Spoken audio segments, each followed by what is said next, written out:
Yes. Yep. Sorry. We have everybody out? All right. Please. I'll get out of your way.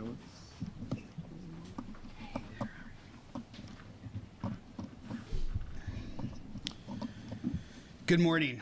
Thank you for being here. My name is David Goldenberg, and I am the Midwest Regional Director of the Anti-Defamation League, the ADL. ADL was founded here in Chicago in 1913 with a mission to stop the defamation of the Jewish people and to secure justice and fair treatment to all. I'm incredibly grateful for my colleagues standing with me today, and even more for our friends and allies who continue to show up for the Jewish community at a time when we need them most. Our hearts are broken for the victims and the families of the Capitol Jewish Museum attack, and we are united in supporting the entire AJC and diplomatic families. Now let's be clear. No hedging, no buts, no caveats, no linguistic contortionism. There are no two sides to Wednesday's hate-fueled murders in Washington, D.C. The Capitol Jewish Museum attack was an act of pure, unadulterated anti-Semitism, full stop.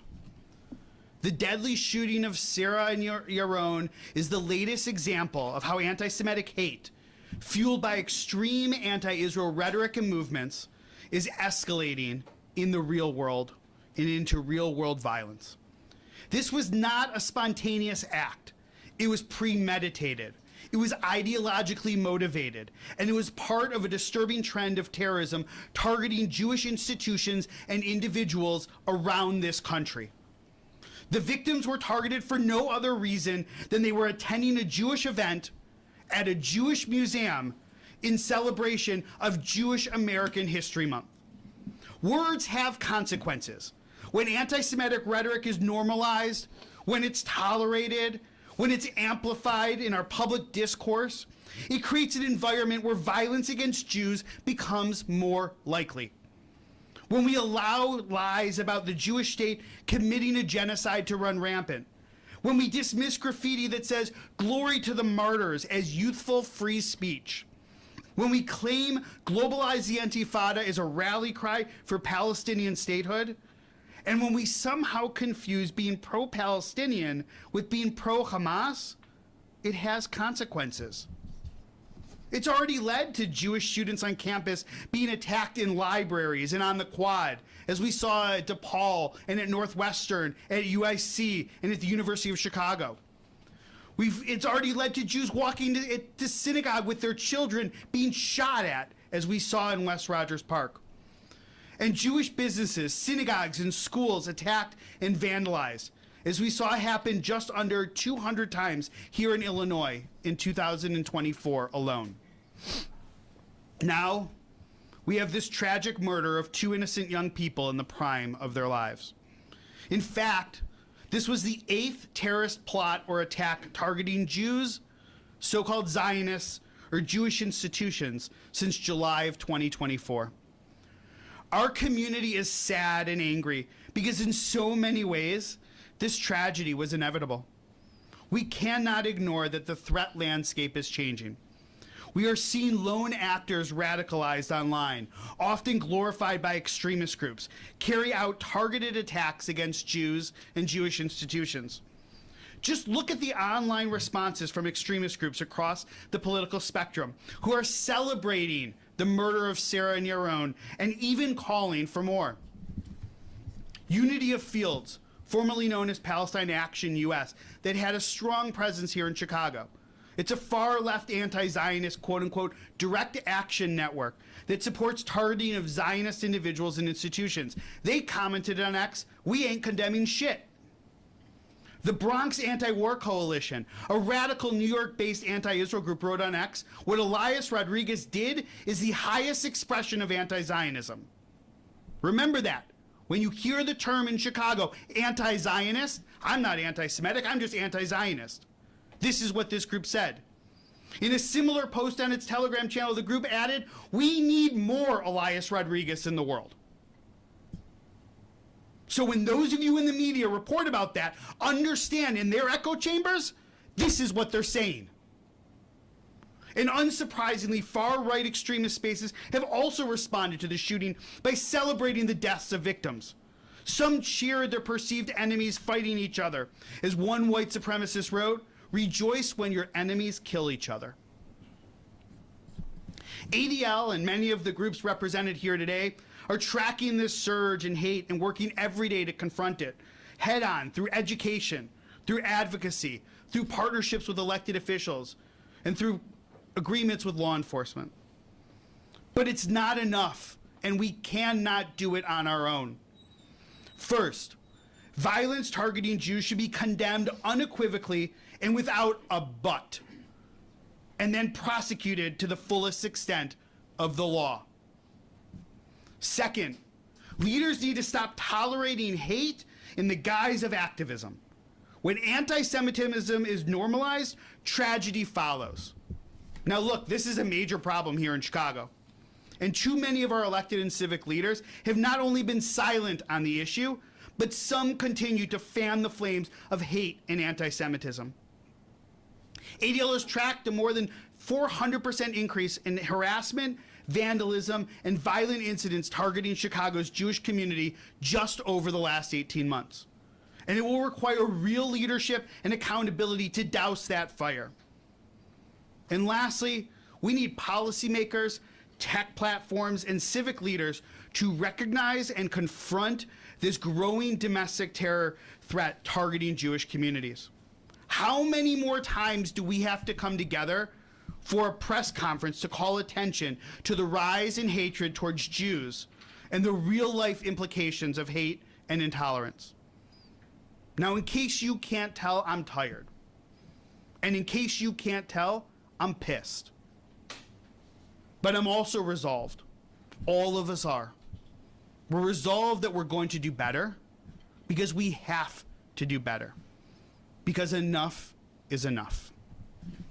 With that, I'd like to turn the podium over to Beth Ida Stern, the Interim Regional Director at AJC Chicago. And for those of you who know, AJC was hosting the event in Washington, D.C. Where are you, Beth? Thanks. Good morning. My name is Beth Ida Stern. I am the Interim Regional Director for the American Jewish Committee here in Chicago. We were founded in 1906.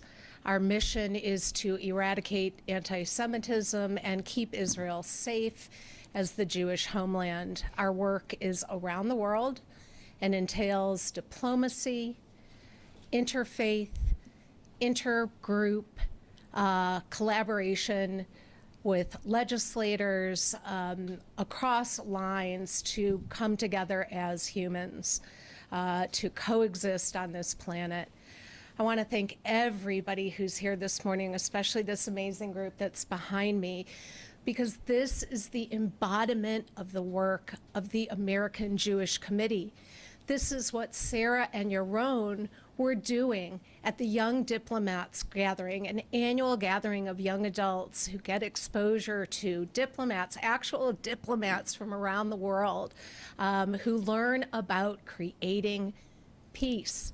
The irony that these young folks, 26 and 30 years old, about to get engaged on a trip to Israel, were gunned down as they exited this event after dedicating their lives towards the progress of peace, is the actual illustration of what is going on our planet right now with anti-Semitism.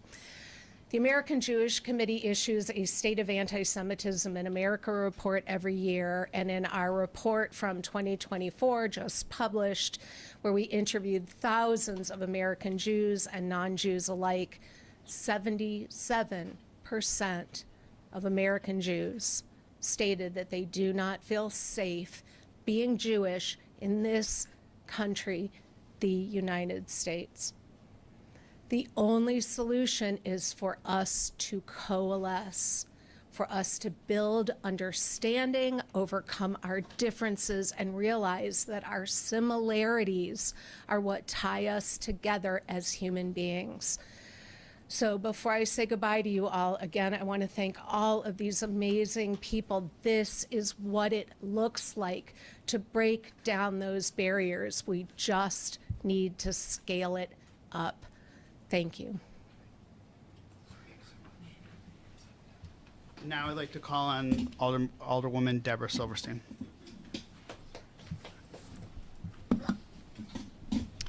Good morning. Thank you to the Anti-Defamation League for convening this press conference at such a critical moment. And thank you to all the organizations who advocate for the safety and security of the Jewish community in Chicago and across the nation. And also a big thank you to my colleagues who are here today, my allies and friends in City Hall, Alderman Gil Villegas, Alderwoman Silvana Tabares, Alderman Peter Chico, Alderman Felix Cardona, and Alderman Ray Lopez. Is Brendan here? Oh, sorry, I didn't see you. And Alderman Brendan Riley. You were on my list. I just didn't see you.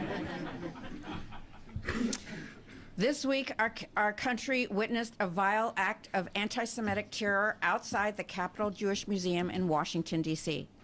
It was an attack targeting Jews simply because they're Jewish. My heart goes out to the victims, their families, and to the entire Jewish and Israeli communities who once again must confront the pain of hate-fueled violence. But this horror hits even closer to home. We have learned that the attacker lives in Chicago and was likely radicalized right here in our city. This is not just a national tragedy, it is a local wake-up call. I've spoken with Superintendent Larry Snelling and our police commanders, and while there is no threat to the local Jewish community, we are not taking any chances. The 24th District Police have immediately started increasing patrols and maintaining heightened vigilance around Jewish institutions. Our community's safety is the top priority. But safety is not just a matter of police patrols. It's about confronting the root causes of radicalization and anti-Jewish hate. What we are seeing today on our streets, on our college campuses, and in our public schools is a growing movement of unchecked anti-Semitism masquerading as political activism. The unpermitted protests that have overtaken our streets, the unsanctioned encampments on college campuses, the orchestrated walkouts in CPS schools, these are not expressions of free speech. These are breeding grounds for dangerous ideologies. They desensitize young people to hatred against Jews and in some cases directly incite violence. When our elected leaders enable and praise this behavior, it creates an atmosphere that encourages people to go out and harm Jews. I call on every elected official in Chicago to take a real action to protect our Jewish residents. We need our leaders to work to lower the temperature and defuse these extremist organizations that are spreading anti-Semitism and hate. When it comes from within our own parties and from our own political base. Statements condemning anti-Semitism are not enough. Thoughts and prayers are not enough. We need action, and we demand it now. Thank you. Thank you so much, Deb. Now, Nancy Andrade, the Chair and Commissioner of the Chicago Commission on Human Relations. Hello, good morning. Nancy Andrade, Chair Commissioner for the Chicago Commission on Human Relations.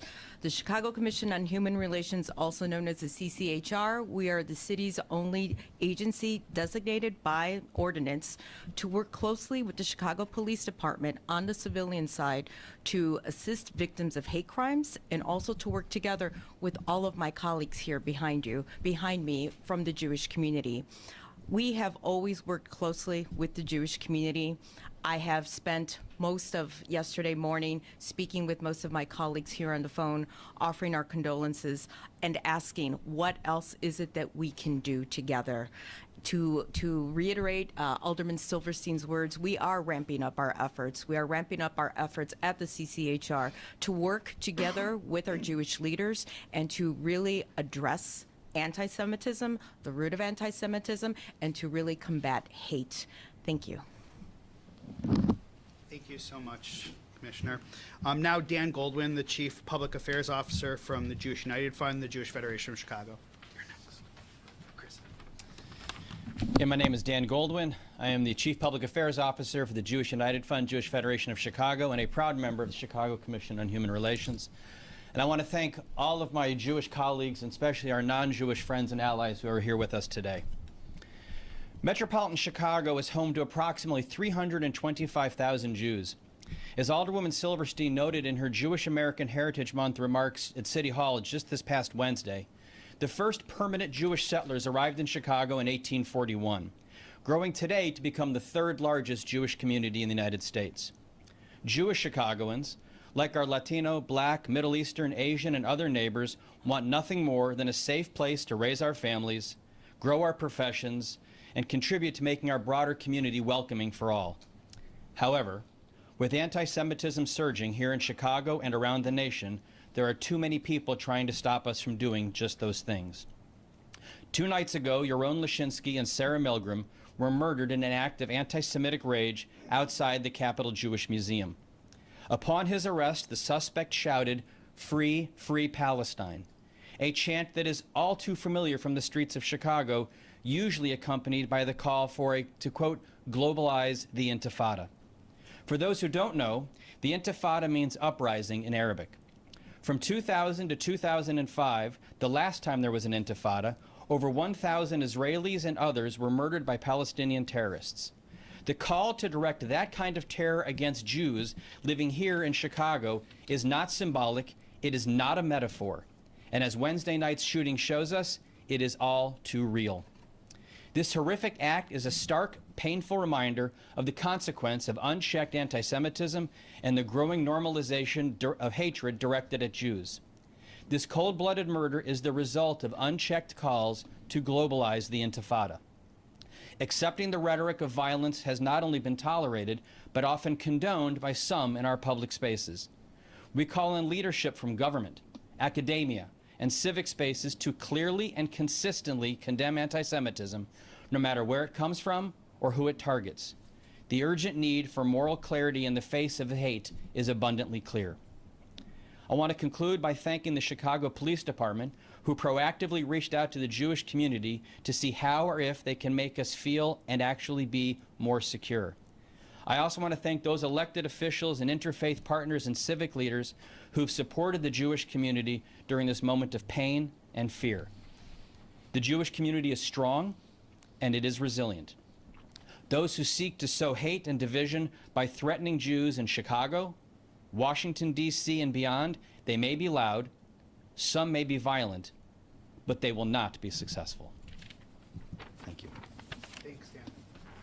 Now, Pastor Chris Harris from Bright Star Church and St. James Church. I'm sorry. I want to make sure. I want to make sure I got the second church right. You got it right.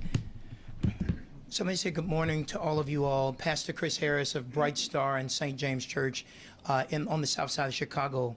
Almost 5 years ago, many of my Jewish colleagues stood with me as I led more than 16,000 Chicagoans marching as a result of the racism that led to the vicious murder of George Floyd.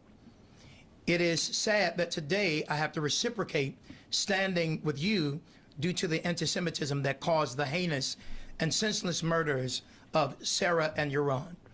We are seeing Jewish communities across America and around the world face escalating threats, harassment, and violence. This is not only unacceptable, it is a moral and spiritual emergency. I have lifted up my voice to cry out, release the hostages.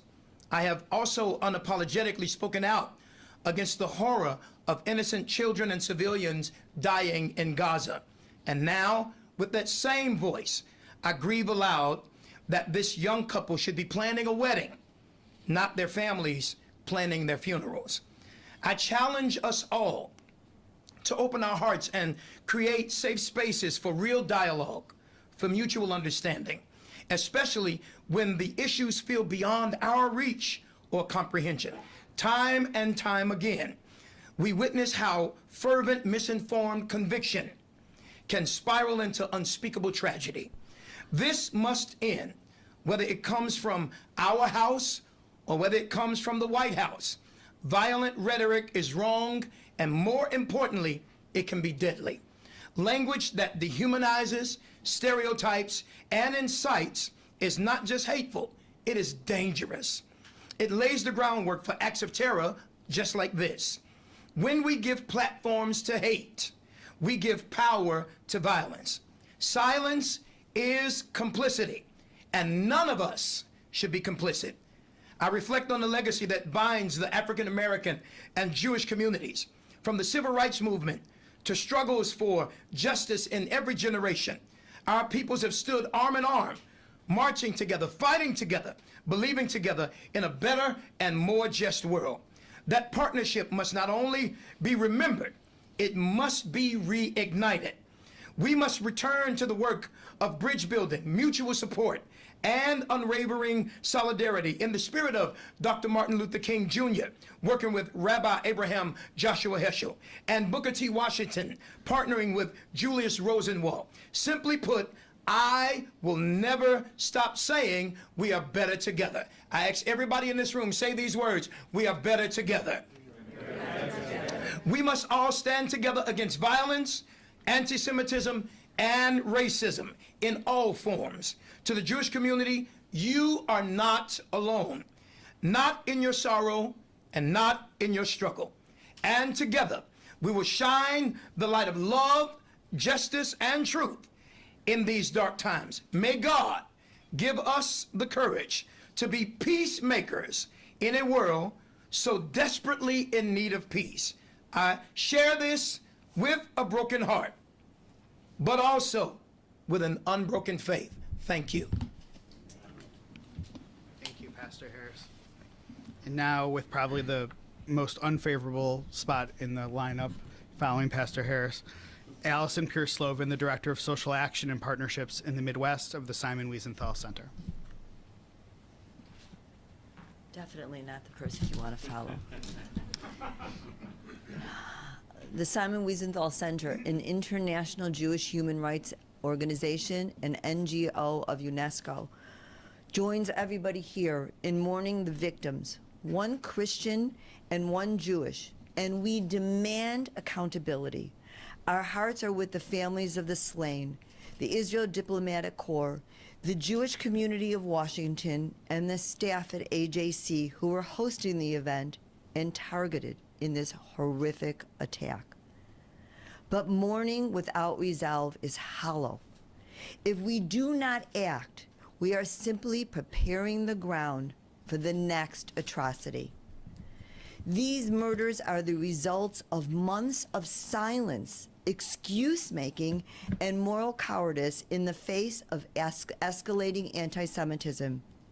When Israel is demonized as evil, when Jews are targeted under the guise of anti-Zionism, it emboldens hate and incites violence. Let us be clear. This is the outcome when anti-Semitic hate is normalized on our campuses, in our streets, and online. When leaders fail to call it out for what it is, hate festers, metastasizes, and erupts in bloodshed. This can no longer be tolerated, and our political and religious leaders, as well as each and every one of us, must lead by example and condemn this act without question. Anti-Semitism is not just a Jewish problem. It is an American one. This cowardly act of terrorism in the heart of our nation's capital is an assault on the civic soul of this country. It's a test of our national character, and so far, too many have failed it. Thanks, Alison. Now I'd like to introduce Yosi Hell, the Executive Director for the Midwest region of Stand With Us. Thank you all. Stand With Us is an international education organization combating anti-Semitism and supporting Israel around the world. The horrific murders of the Israeli embassy staff this week are a stark reminder of why our work to combat anti-Semitism matters so profoundly. While the investigation is ongoing, we are clear on this point. Calls for an antifada, calls for anti-Zionist hate directly incite anti-Semitism, hatred, and violence, and ultimately lead to death, as we've unfortunately seen. Our hearts and prayers are with Sarah and Yaron and their families. As David mentioned earlier, enough is enough. Stand with us and our local partner organizations. Stand ready to work with Chicago City Council, the mayor, and our partner organizations and council members that are standing behind me to ensure that every resident, not just Jewish residents of the city, but every resident is without fear of living and breathing and just going about their day. We've seen this all too many times. Not only do we not feel safe, but we want to live and breathe and contribute to our community free from the ever mutating disease that anti-Semitism is. As the grandson of a Holocaust survivor, this insidious nature of anti-Semitism is not new to me. It's not new to my family. It's not new to anyone standing behind me or anyone that has been educated. And we stand ready to educate and continue to educate because we are not going anywhere. The only way to move forward is to honor the lives that have been lost this week, is to unite our community and clearly demonstrate that combating anti-Semitism is the only way forward.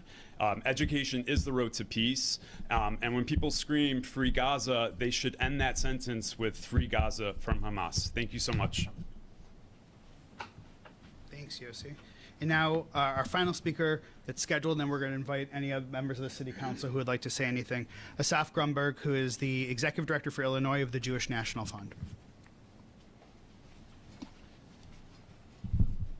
Good morning. I'm not going to repeat many of the things that my colleague here said.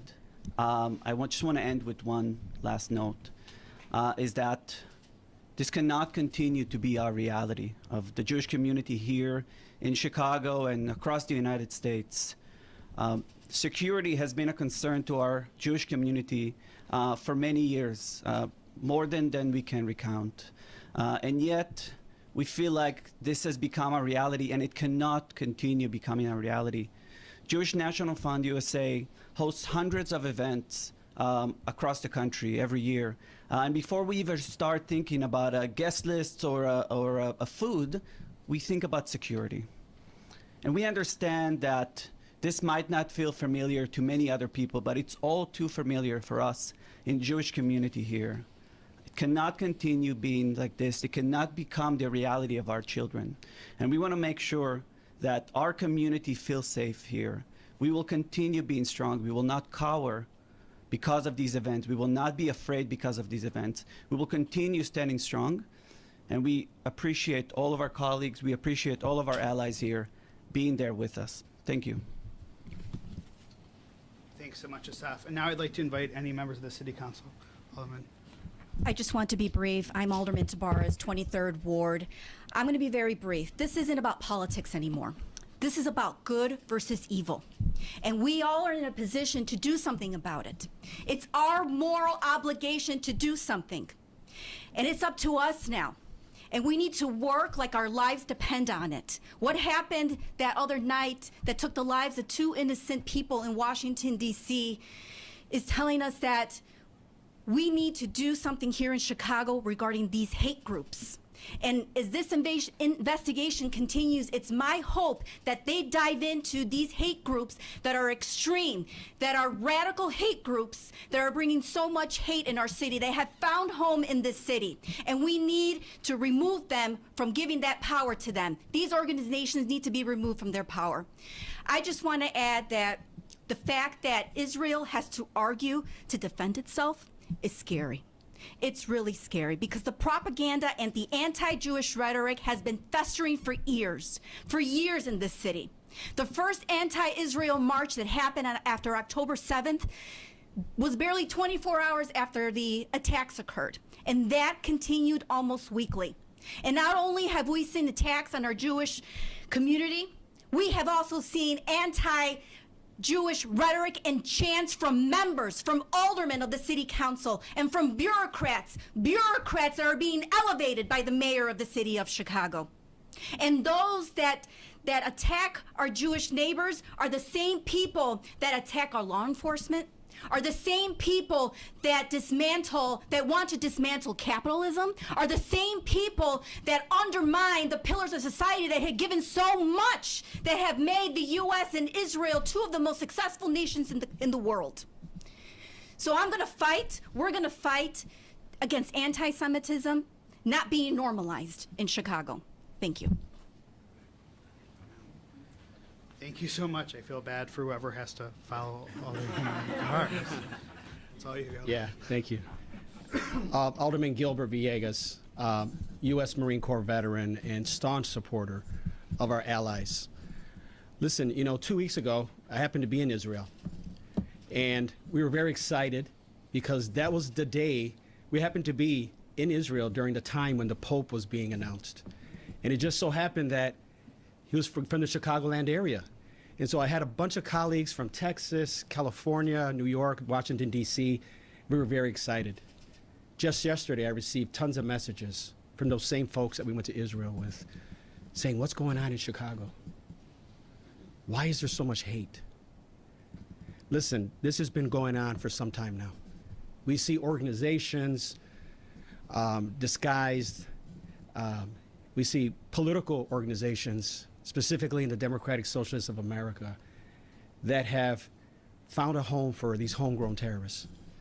Now they want to distance themselves from this and say that we don't condone killing, but when you put a gas of gasoline and a book of matches right next to it, someone, and then you say, I'm not going to tell you to go ahead and light it on fire, because that would be bad, but you go ahead and put forward that rhetoric that says that we need to burn this system down in order to create change.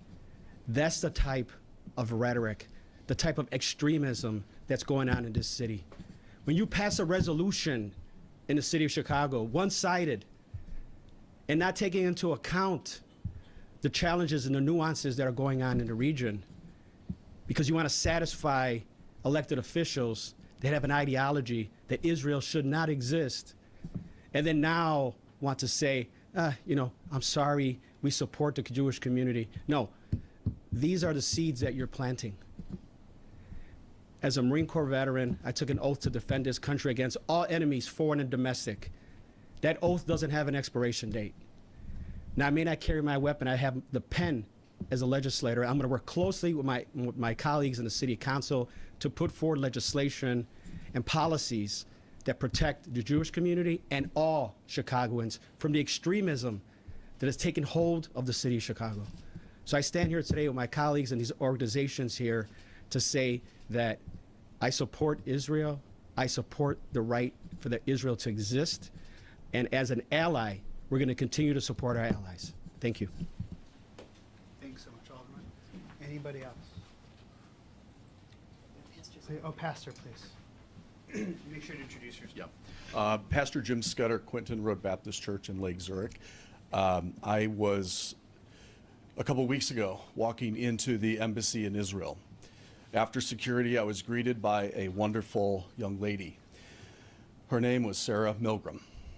And all too soon, with such promise and hope for her future, she is not with us anymore. And it brings it home to me, especially being a pastor that's grown up in the Chicago area, that the perpetrator of this terrorism, this wicked act, was from Chicago. And we marched with our Jewish friends, counter protesting at the DNC. We felt danger on all sides. We are appreciative of the Chicago Police Department who came alongside of us and protected us.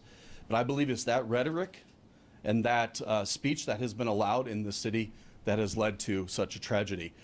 We, as evangelical Christians, and I represent millions of Christians around the country and around the world, love and support Israel and the Jewish people. The one that I put my faith in as a Christian is a Jew, Jesus.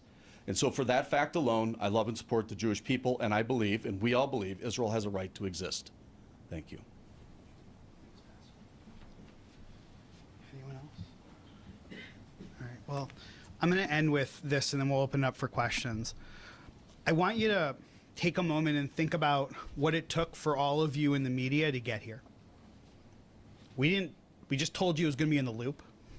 We made you RSVP. And even then, we waited to give you the address as to where we were going to be. You came into a building that you had to have your name, you had to go through security, and then you had to still get upstairs and you had to get through multiple members of our staff.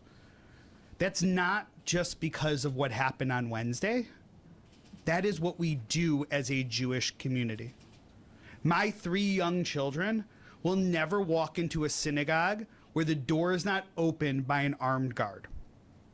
And for those of us who are Jewish, we know that. We aren't the only religion. We aren't the only people. But that is an experience that my children will never have of walking into their own synagogue without someone standing there with a gun to protect them. We spend millions of dollars. I've heard Dan talk about this a lot. The tens of millions of dollars that we spend as a community to fortify Jewish institutions rather than feeding people or putting roofs over their heads or educating them. Think about the money that we are wasting on security. We aren't wasting it, but that we're spending on security, not for social services and helping people. We're just trying to keep them alive and safe. So there's a couple things that we can do immediately, and then we're going to wrap up. First, we would love to see the state of Illinois develop a statewide plan to combat anti-Semitism. We've had these conversations with the state, and we believe that now is the time. Second, the state needs to, the General Assembly needs to make sure before they recess that they pass a bill that mandates hate crimes training for law enforcement. This bill is widely supported by literally every at-risk vulnerable community in this entire city. I'm seeing Dorothy, who was at a news conference at the Chicago Urban League before the beginning of last year, calling for this bill to pass. To be clear, this bill is being held up by a handful of members of the Progressive Caucus in the House of Representatives.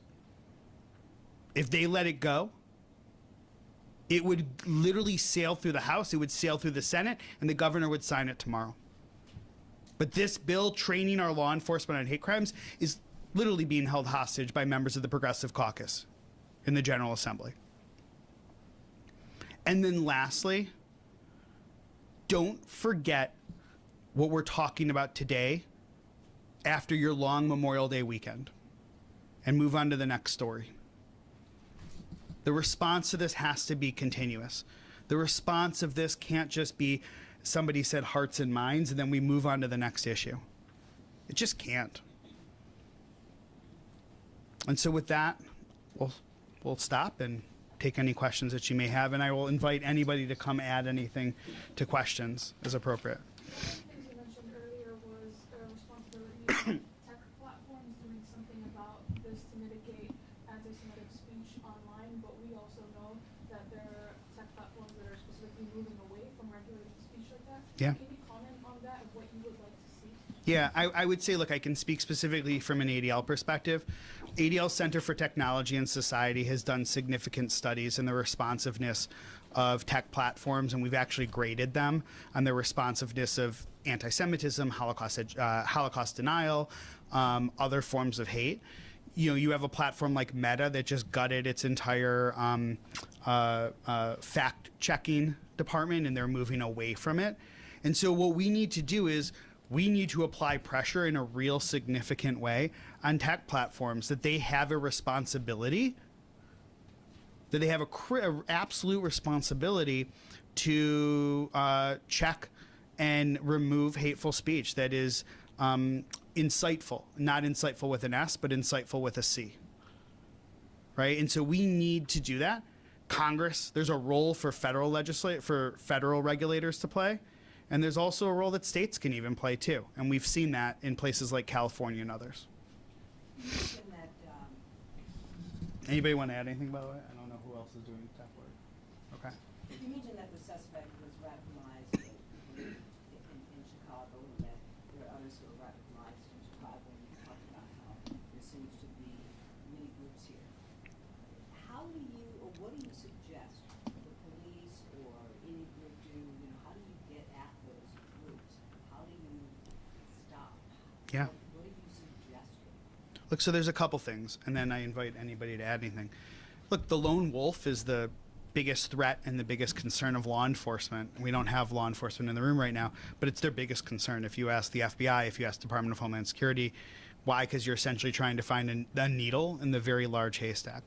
But what the issue of that lone wolf piece, though, I think speaks to the larger piece. Number one, of being indoctrinated with this type of hate and misinformation, right? So folks talked about the chants that you hear in the streets, the sort of excuses under the guise of social and political activism, of really what it's doing. I think Alderman Vega said, you leaving a can of gasoline and handing them the matches, because that's what you're seeing on social media. And the hardest part is, right, you don't have to find a room in the middle of the night, right, to be exposed to extreme views. You just pick this thing up. And it used to be you had to go into the deep dark web. You had to get some password protected chat to be exposed to extremists. Now, as we just heard with tech platforms, it's easier and easier to be exposed in the mainstream, right? So there's a couple things that need to be done. Number one, there's the regulation of these tech platforms. Number two, we have to think about the discourse that we have in society and what role elected officials and civic and business leaders play in modeling what is acceptable behavior, and frankly isolating those who have extreme views and not empowering them. Like, that's absolutely critical. And also, there have to be mechanisms through which law enforcement can be notified if there are concerns about individuals who potentially could be threatening. And look, there's a lot more to learn about this particular individual and what was fueling him. But what we've learned so far is that he was radicalized through a network here in Chicago, and likewise nationally as well, exposed to certain ideologies. And then he believed that that marching was not enough, based on what we've read in the newspapers. You hold them accountable. Like right now, tech platforms are not accountable for having misinformation. Was it, Chair, Section 230 of the National Communications Act, or federal? The Federal Communications Act. Congress needs to amend Section 230, which provides immunity to tech platforms right now for what happens. Right? If you listen to what Mark Zuckerberg said, for example, when he testified before Congress, he was like, listen, if you called 20 years ago or 30 years ago, if you called somebody to to issue a bomb threat, you didn't sue the bells. They were just the platform through which, the conduit through which, or the platform through which, the person made the threat. I'm not responsible for the threat. Right? These tech platforms are not guaranteed under the Constitution. They're just not. They're private companies. They can use their user agreements to kick people off, to deplatform. They did. And then we've seen in the last few years when Elon Musk bought X, right, the deplatforming of people. You saw Facebook and Meta that changed their policies, right? The deplatforming of the replatforming, of people. Right? So Congress could amend that act and actually hold tech platforms accountable. And I guarantee you, look what's happening right now on college campuses. Universities are being held accountable for the anti-Semitism on campus. And what are they doing? They're changing. Accountability is a tool that can be incredibly effective in changing behavior. But right now, they're not accountable. Anybody else? I think the other piece of that puzzle is leadership leads. To echo what Alderman Vegas, Alderwoman Tabarez said, is that we have to create an environment where those extremists don't feel welcome anymore. If leadership leads, they need to fill the void. I'll give you an example of the kind of impact this can have. Not long after October 7th, I usually take the Brown Line downtown to work, I attached a patch to my backpack because I wanted anybody I was walking with to know that I was a supporter of the United States and I was a supporter of Israel. I got on the Brown Line this morning to come down here, and for the first time I wondered, should I pull this off?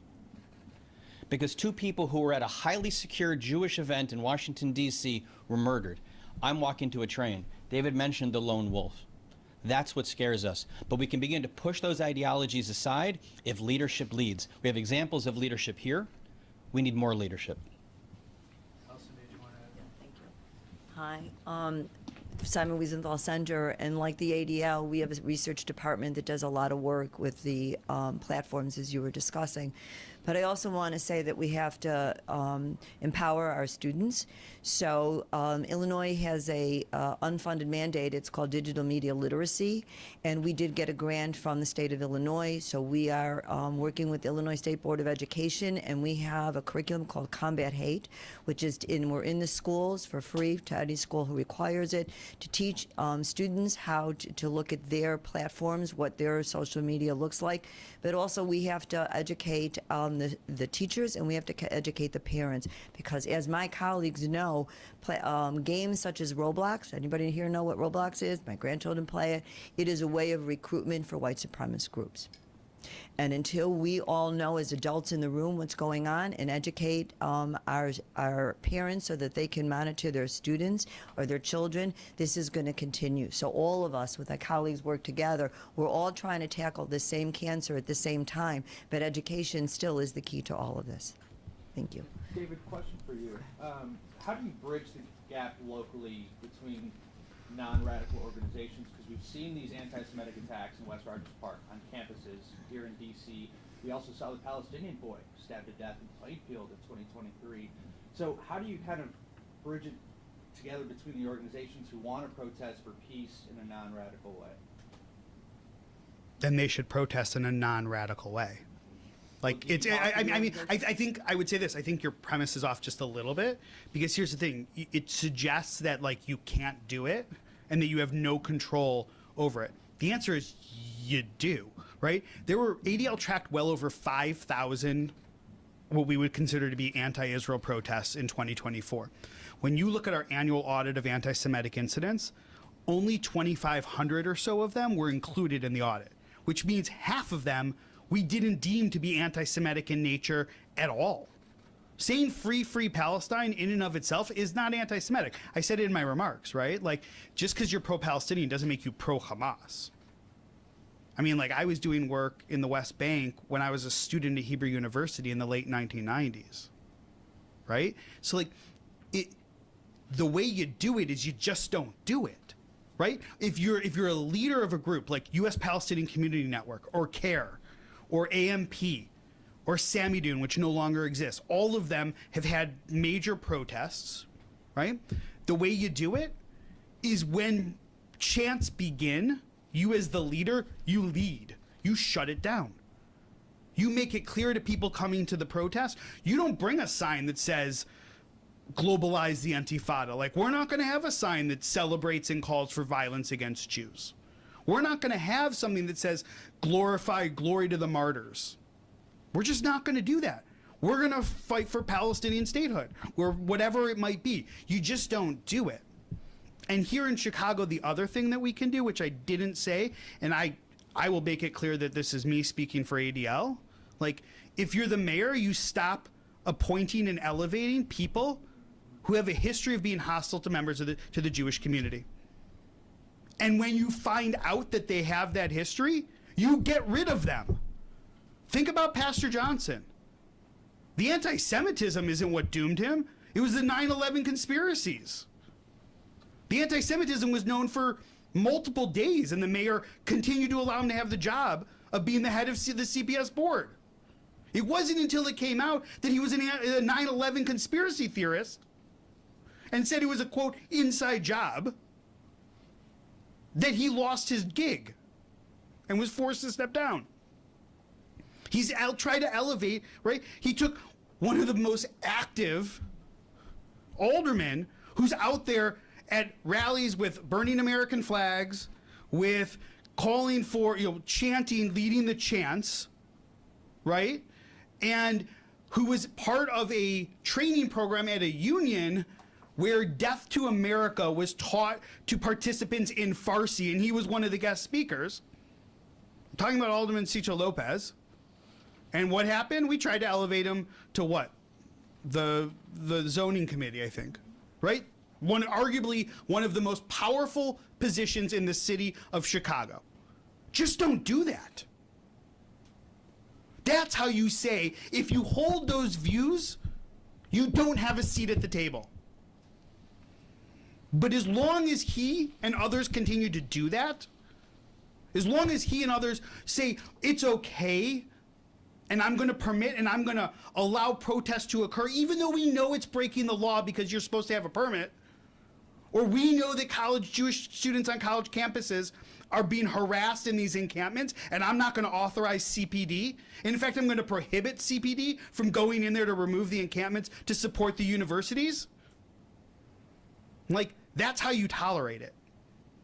Has there been ever a thought to meet with those organizations hosting these massive protests for Palestine here to express those concerns? Obviously, you guys have spoken out a lot about it. I'm just wondering how you could kind of take this moment and lower the dialogue locally when naturally this stuff divides us. I have a hard time talking to people who think I shouldn't exist.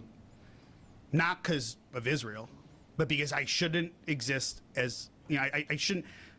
They are fueling the flames of anti-Semitism. Right, USPCN on October 8th or 9th, they put out something that said Zionists should not be allowed to come together, and I'm paraphrasing it, it's on their Instagram page, without being, Dan, what was it, approached or something? But something like that, right? And I may be going off, maybe some of my colleagues don't agree with everything I'm saying, I invite them to offer. Look, we would love to have dialogue, right? But when there's just constant lies that are being made and it's part of a campaign, like an organized, well-funded campaign, it's hard. It's talk about security. Yeah. You mentioned that you spend a lot of money on security. What more will you now do in light of this at future events? You know, what more in terms of security will you have to do to increase security? I'll let the security guy talk about it. Well, we're not going to tell the specifics, but I'll just give an example. So 2 weeks ago, we did an Israeli flag raising in Daly Plaza. It cost us $15,000 to raise the flag because we had to bring in security barriers, extra security, and then layer on top of that, the taxpayer expense have CPD there to make sure we were secure. So right now, we're in the process. We've notified, JUF did, all of the synagogues in Chicago, all of our partner agencies and organizations, that now's the time for extra vigilance. There are no known credible threats in the city of Chicago, but now's the time for extra vigilance to make sure you review your security protocols. Our security team does regular security audits. We partner with CPD, with Secure Community Network, a national Jewish security organization based in Chicago, to make sure every synagogue, every Jewish organization, every Jewish institution has the ability to review its security measures.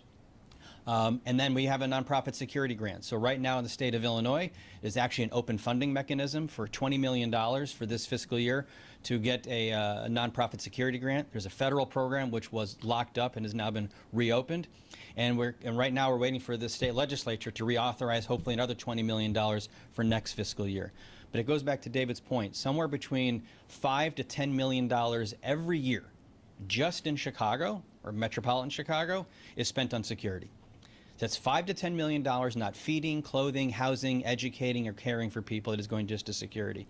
And right now, because of what happened in Washington, D.C., every Jewish organization, every Jewish institution is revisiting their security plans, is reviewing their protocols, what training do they need to bring in, how do they harden the facilities, and so forth. And it is a real shame, like David said, that none of us will go to a wedding, a funeral, a bar mitzvah, or a regular day school program without seeing some form of security meet us at the gate. I just want to point out that the shootings in Washington on Wednesday night were outside of the facility.